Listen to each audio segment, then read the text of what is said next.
Netanyahu will certainly face a number of questions about how these decisions were made as he does face re-election next month. Ashley? All right, Trey, thank you very much. Live early in the morning in Jerusalem. Trey, thank you very much. For reaction to this, let's get right to the founder of the American Islamic Forum for Democracy, Zuhdi Jasser. Zuhdi, great to see you. You believe strategically this is a mistake by Israel. Make your case.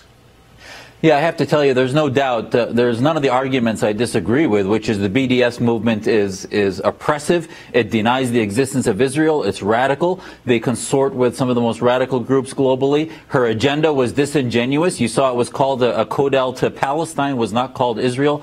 All the right reasons, but yet at the end of the day, I want to see the BDS movement die. If you want to see that movement die, you don't give them the oxygen, platforms of global sympathy, of victimization, etc. So I get it in the short term. This is a win for Israel. They have a law against allowing activists of the BDS movement in, and there's a reason for that because of what they bring with them. As you saw, her move to simply go see her grandmother, which might have been a political ploy anyway, but even when she did it, she responded to the global Palestinian radical movement instead of actually being rational. Her trip wasn't balanced. And at the end of the day, I think strategically, if we want to see the BDS movement die, it will do so under the antiseptic of sunlight, not by blocking it out. And last, I think is really important, we saw some American Islamists and on the left prevent Geert Wilders from coming to the United States, or try to, and say, well, he's an Islamophobe, we shouldn't let him in, etc.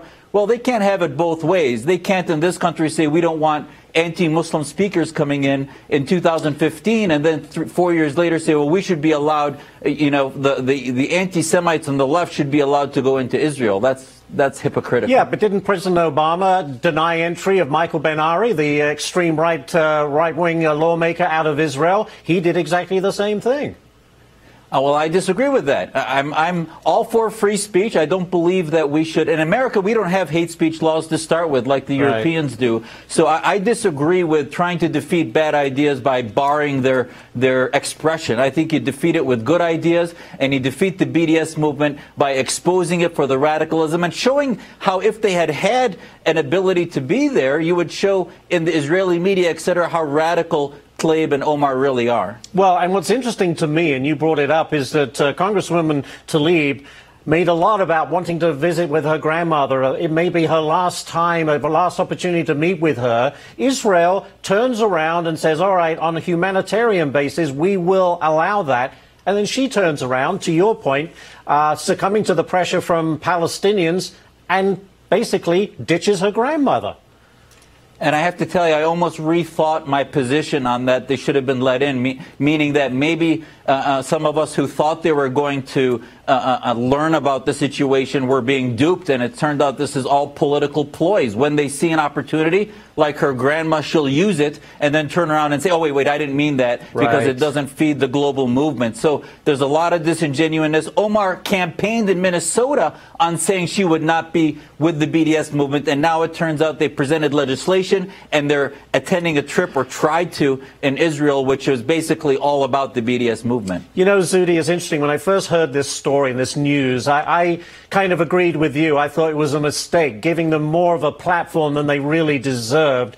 But then when I thought it through more, and you look at what these two congresswomen have said, I think Israel has every right to say, we do not want you here. You do not like us. You campaign against us. You want to boycott us and have people divest their investments in us. They want to sanction us. Put all those things together. Why on earth would you want these two people in your country? Now I've turned around and I kind of agree with Israel.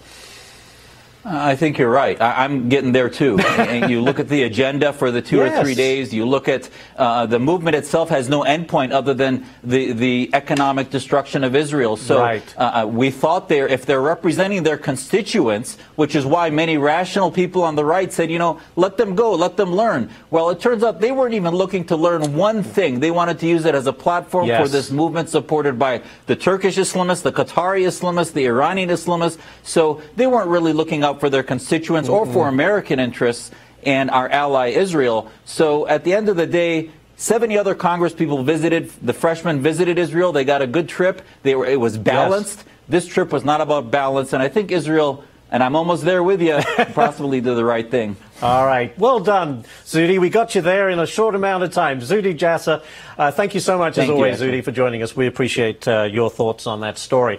Coming up, the president touting his border agenda last night while slamming the Democrats and what he calls supporting open borders. We'll debate that. But first, North Korea at it again, rejecting peace talks with South Korea while launching another missile test. This is the 6th test in the last month.